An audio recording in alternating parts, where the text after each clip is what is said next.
Bonjour, ben oui. Alors je l'ai déjà dit, mais comment est-ce que vous vous appelez? Comment est-ce que vous êtes arrivé à la peinture? Vous sortez de quelle école? Voilà. Bonjour, je m'appelle Maïwen.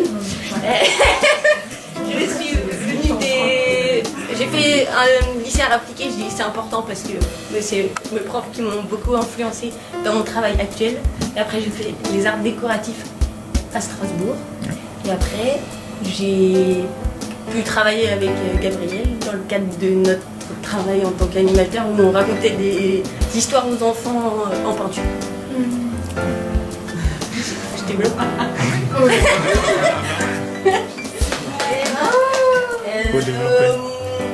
Mon travail et j'ai mis beaucoup de temps à... Enfin, je comprends pas toujours ce que je fais, ça se fait de manière très intuitive, sans réfléchir. Et c'est juste pour que je m'amuse avec les couleurs et je m'amuse avec les matières et je m'amuse à superposer toutes les matières que je peux et à creuser dedans et à les imprimer pour avoir de nouveaux effets et pour avoir des surprises. Et après j'essaye de leur donner un peu de faire apparaître des formes, des visages, des animaux, des végétaux, je sais pas, c'est un peu toujours les mêmes motifs. D'accord. Le dernier mot te revient. Merci pour la proposition de conférence.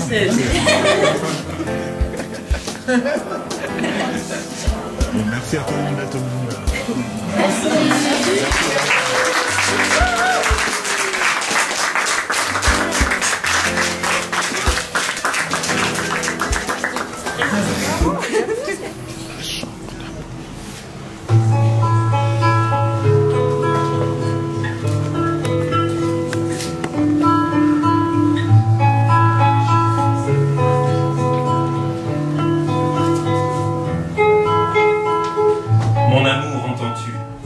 Le tumulte marin résonnait en syncope du fond de cette cavité. Ce soir, au firmament qui miroite sans fin, je préfère l'intrigue qui nous appelle dans l'obscurité. Échappé pour un temps à ces plaines luxuriantes, aux vastes plages bercées par les embruns, je traverse main dans la main ces âmes accablantes, dans un bonheur infini et malingre. Réfugions-nous bien loin de la cohue, sous ces voûtes rocailleuses et charnues, qui semblent pousser de longs sanglots, voyant leurs rochers attaqués par les flots.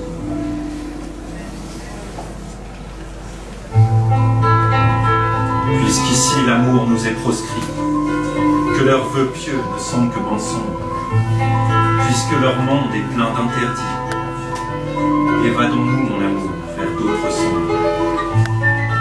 Viens avec moi, dans cette large bouche, poser l'écrin de terrain sur ces sables d'or, goûter les plaisirs divins qui naissent de nos deux corps, bercés par le va-et-vient du vague qui nous éclabousse.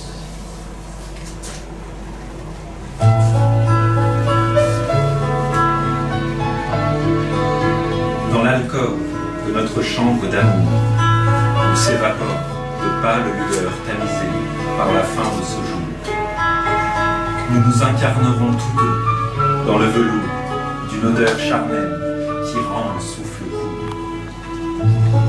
Et je bénirai cette nuit qui nous est offerte, quand bien même elle me conduirait à ma perte.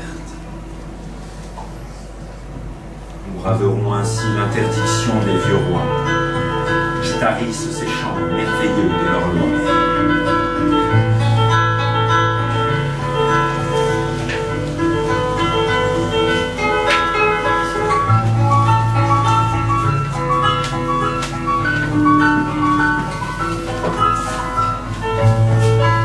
En cette première nuit d'amour, il découvre un bonheur incommensurable, une aubaine. Il découvre la couette humaine.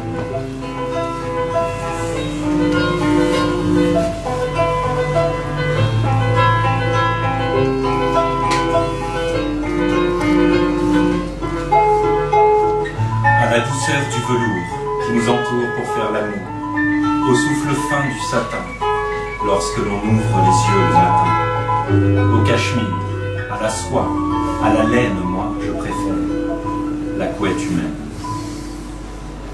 Anguleuse et moite, langoureuse, elle se frotte quand on pense dormir. Fabuleuse couette qui parfois dans ton oreille rote entre deux soupirs.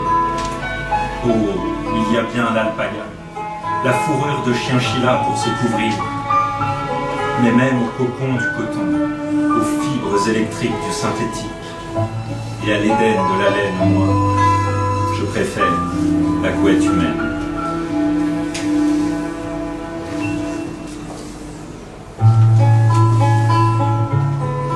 Les polymères pour les polis amoureux. À mes yeux, il n'est que cache-misère des couettes en polyester. Même un édredon en trompe d'hippocampe ou un plaid en poil de chèvre ne remplaceront la couette humaine. Ces cheveux qui s'étalent en nappe sur mon visage en nage. Ces petites extrémités glacées qui viennent pudiquement me réveiller. Et nos ventres brûlants qui s'épousent toujours comme un merveilleux accident. Avec elle, mes nuits sont de velours, de cachemire et d'ébène. Au hasard de mes réveils, la nuit je l'admire, mon souffle court et ses respirations sereines. Alors me viennent des vers, de Gainsbourg, d'Apollinaire ou de Verlaine, que je fais couler dans son oreille, endormie telle du miel. Puis je me rendors, comme un gosse, emmitouflé dans la plus charnelle des étoffes. Croyez-moi, au velours, à la soie, même à la laine, je préférerais toujours la couette humaine.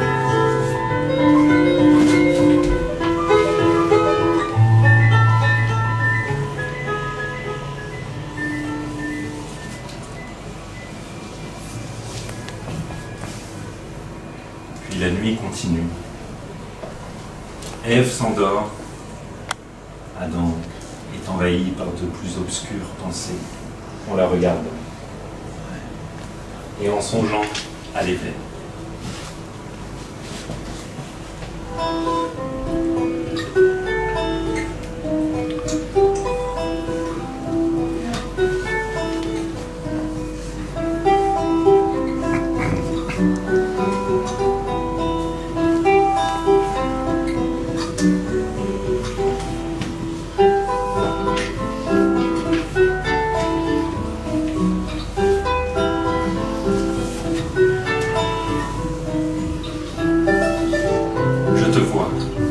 Rayonnante et radieuse, combative et aventureuse. Tu me questionnes toujours au réveil, du bout des yeux, sur ces choses qui me chiffonnent, ce que je trouve affreux. Et je ne réponds qu'à demi-mot, te mens par omission. Vois-tu, je chéris trop l'éclat de ta passion. Je ne suis pas prophète, je ne suis pas bourreau. Je ne suis qu'un poète qui contemple ton dos. Je voudrais pour longtemps t'admirer dans ton sommeil, en te cachant pour un temps le péché originel. De dire que la vie est une poésie qui chaque jour s'écrit. Écouter le chant des oiseaux pour l'inscrire à l'encre sur ta peau. Taire à jamais ce qui provoque mes insomnies. Te regarder sourire dans l'alcôve de la nuit. Effrayé que je suis à l'idée de t'attirer dans un gouffre. Je ne voudrais pas, mon ange, qu'ici-bas tu t'étouffes. La vérité est un leurre dont il faut se méfier. Elle apparaît par lueur à la jonction de nos réalités. Certains l'ont aperçu, d'autres l'ont apprivoisé, mais tous au cœur se sont brûlés. Et je repousse à présent l'instant où tu seras réveillé par son obscure clarté, adorant ton sommeil, repoussant ton éveil. Tu me haïras autant, mon amour. Je t'aime.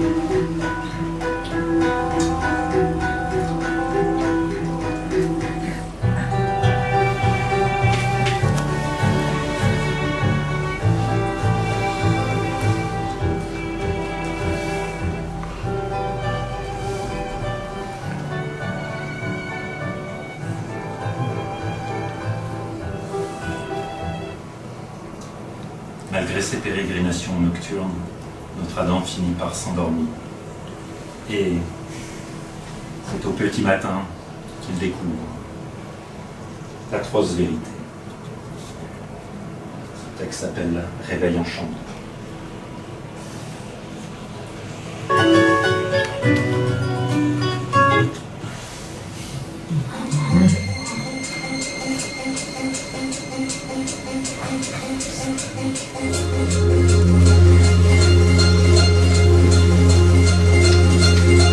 Mon amour, où es-tu? Dans cette grotte, je ne te vois plus. Les fleurs que tu avais dessinées à mon poignet ont la pâle couleur des chrysanthèmes fanés. Et un souffle court en cette cavité. La chambre d'amour semble te pleurer. Je pensais me réfugier dans cette grotte. Sans le savoir, je t'ai fait franchir les enfers de la porte. Ivre d'amour et de joie, j'ai oublié de la mer, la première des lois. Ce que la marée prend, elle ne le rend pas.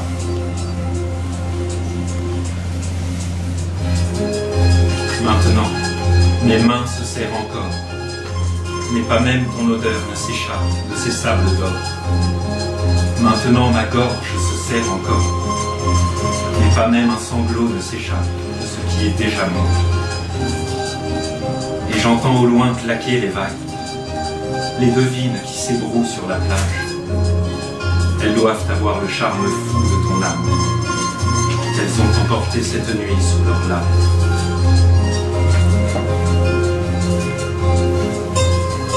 Que maudite soit la tempête qui m'a épargné, que maudite soit sa clémence abjecte qui me laisse hébété, premier des hommes, déchu, tenu en laisse, entre des mains charnues et cauchemardesques. Et je le vois, naître par touches colorées, ce traître d'espoir qui veut te ressusciter. Mon esprit devient sauveur et bourreau, tandis que ma raison commence à creuser lentement ton tombeau.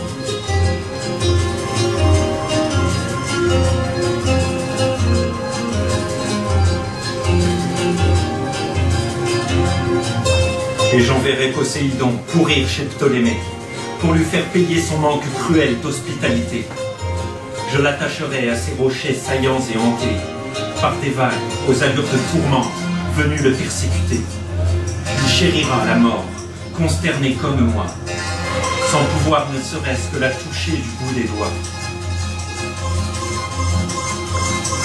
À présent, dans les limbes luxuriantes et glacées, je n'aurai de cesse de te chercher, mon amant, mon adoré.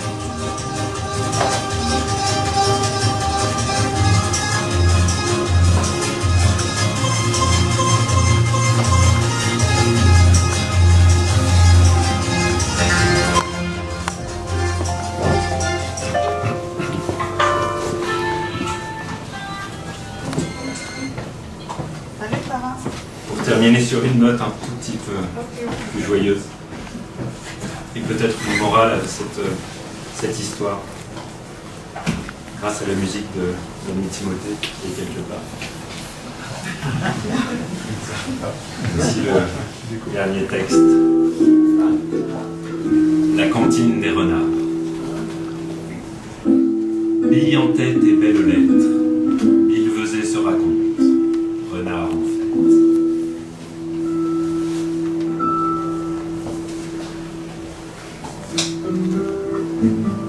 Sur la plage abandonnée, de notre science on se délecte, sans voir la passion d'une phèdre, d'une électre. D'un soleil vert qui nous affecte, on se protège et se rejette, incapable d'entrevoir notre propre perte.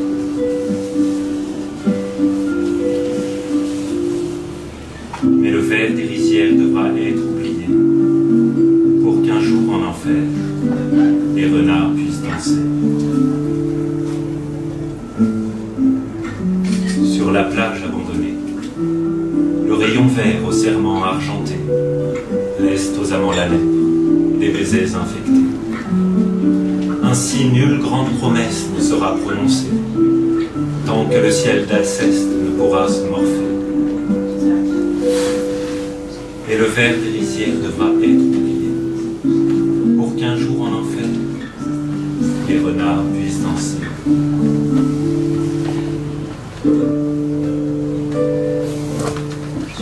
Sur la plage abandonnée, autour d'un brasero violet, où glapissent joyeusement les renards estropiés, on entend des comptines pour les ambulanciers, qui ramassent en sourdine les cœurs irradiés. Et l'on devine d'intrigantes mélopées qui jamais ne terminent et semblent nous susurrer.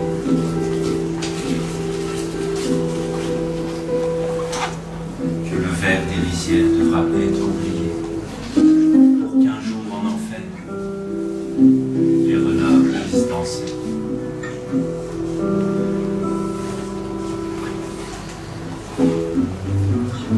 Sur la plage abandonnée, on peut voir Eurydice pétrifiée au milieu des crustacés, attendant d'improbables complices de l'écume d'Orphée. De la mer translucide, elle orchestre les vagues en volutes. Devenues gardiennes impassibles, elle séquestre les amants dans leur chute. Car le ver des rizières devra être oublié, pour qu'un jour en enfer, les renards puissent danser.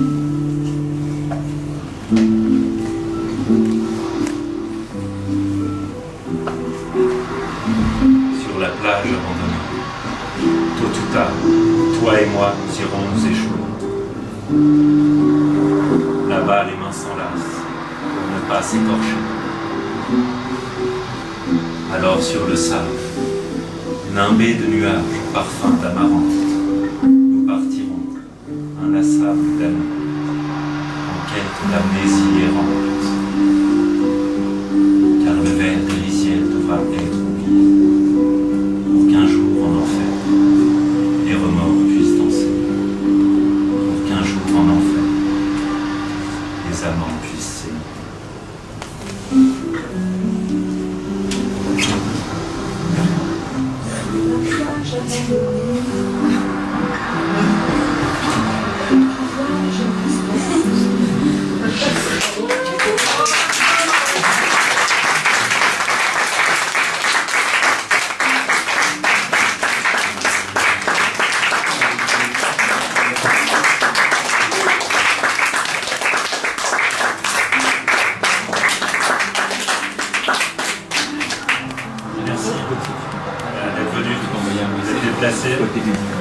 Pour voir le travail de Maïwenn que j'adore. Je vous en dirai pas beaucoup plus, elle m'a demandé de ne pas le faire, mais il y a un petit poème à moi qui... C'est fini la cantine des renards. Il y a un petit poème à moi qui dit très bien ce que j'en pense. Voilà, merci encore que vous êtes déplacés.